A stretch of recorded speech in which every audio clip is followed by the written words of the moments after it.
Hi dear all.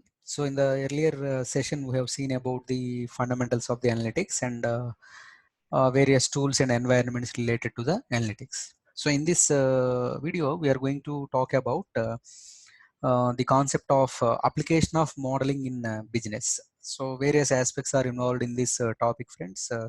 Like what first we need to concentrate on what exactly the data modeling and how these particular thing how the data modeling is helpful for business perspective. Okay, so data modeling is nothing but a process through which data is stored structurally in a format in a database kind of the storage. So which is a process. Data modeling is a process.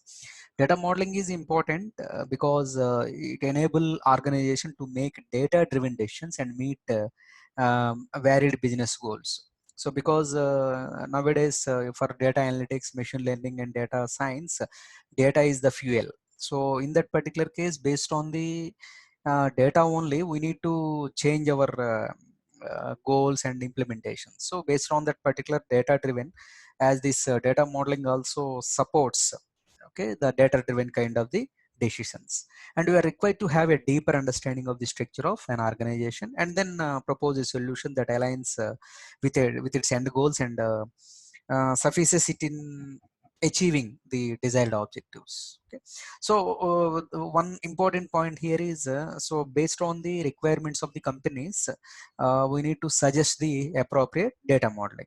And for that, friends, we are having various kinds of the data models. They are hierarchical model, relational model, network model, object oriented model, and entity relationship model. Let us talk one by one. And coming to the hierarchical kind of the model. So what do you mean by hierarchy? As the name implies, just we're having a level wise representation, top hierarchy, next level and next level. So this particular, as the name indicates, this data model make use of hierarchy to structure the data in a tree-like format. However, retrieving and accessing data is difficult in the hierarchical database. So you always want to maintain a data in enterprise or some kind of the departmental aspects. And if you want to maintain a through hierarchy, then you can go with this kind of the model. But at accessing and retrieving of the data is somewhat difficult. For that purpose, we're having the relational model. So which is most familiar, friends. Maybe you might have seen in SQL or any other RDBMS kind of the tools, like an alternative to hierarchical model. And initially, IBM proposed this particular thing. Data is represented in the form of tables, and it reduces the complexity and provides a clear overview of the data. So we are having some table kind of the fashions: ID, first name, last name, and similarly we are having another table, plan ID, plan provider. And you can make use of these two tables as a referential integrity. So main advantage of this relational model is its simplicity, and you can represent the data in tabular fashion. And one more important thing is it is easy to establish a kind of the relationship between multiple tables. So you can have ID, plan ID, type, date, likewise as a integrated table, right? And coming to the next aspect, which is the network model. The network model is inspired by the hierarchical model. However, unlike in case of the hierarchical model, this model makes easier to convey the complex relationship, as each record can be linked with multiple parent records. The problem with the hierarchical model is accessing of the data retrieving. So with the network model, all these particular various hierarchies can be linked, and you can have a linkage between multiple records. So it is easy to access the data. You can observe the representation of this network model. And thereafter the object oriented model, so which is very common nowadays, friends. Like actually the database model, relational model itself is popular, but apart from that, if I want to reuse the appropriate constraint in throughout the project, then the better way is object oriented model. Consists of a collection of objects, each with its own features and methods. This type of database model is also called post relational data model. Okay, because once you create the appropriate relational formats, and you can apply the object orientation on top of this relational models. Okay, you can observe here sales report, and instance of that particular sales report, and similarly sales activity. So these things can be considered as an objects rather than the table kind of thing. So the main purpose of this object notation is the reusability. Okay, so you can reuse these particular things, and establishing of the relationship is also easy.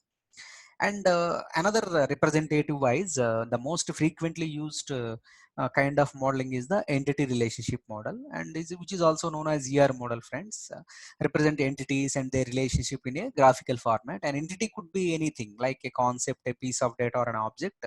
And here you can observe the marks of the student, and again the student belongs to a particular group, maybe CSC, IT, EC, EEE likewise.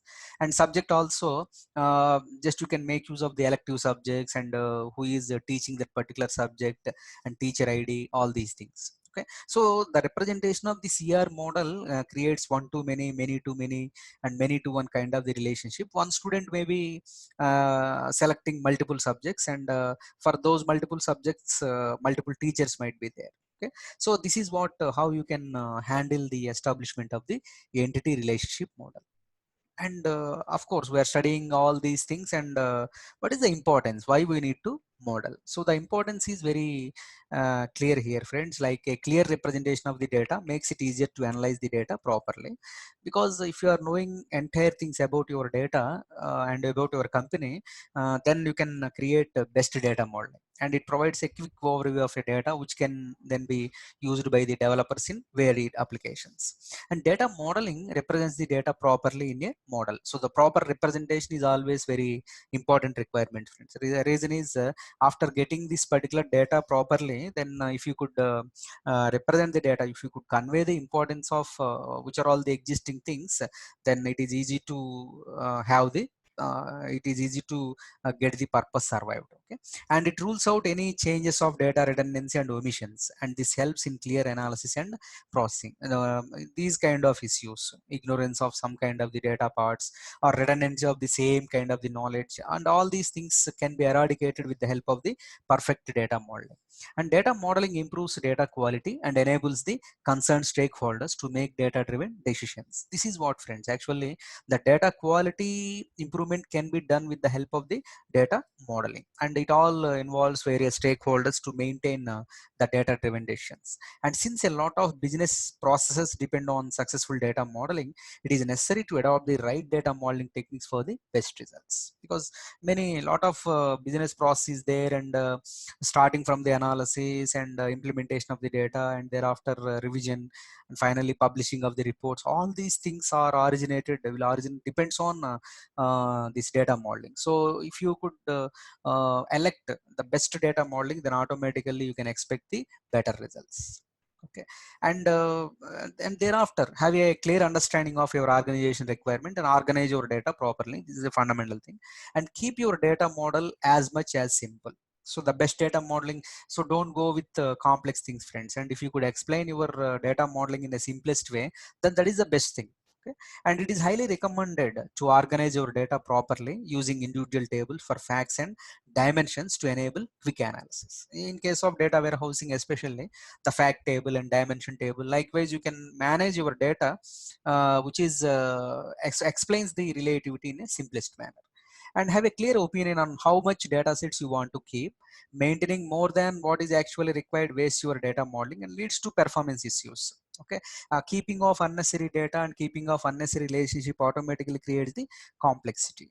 Okay, and it is best practice to maintain one to one or one to many relationship. The many to many relationship only introduce complexity in the system. So most of the cases our analysis is related to one to one or one to many.